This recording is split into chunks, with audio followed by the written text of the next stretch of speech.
शोरूमचे संचालक श्री सुनील सोनार, किनगाव बुद्रुक.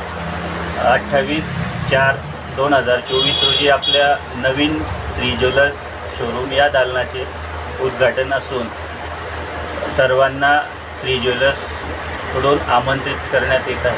कृपया सर्वांनी श्री ज्वेलर्स या ठिकाणी 28/4/2024 रोजी सकाळी 10:30 वाजता शोरूमच्या उद्घाटनाला आवर्जून उपस्थिती द्यावी ही नम्र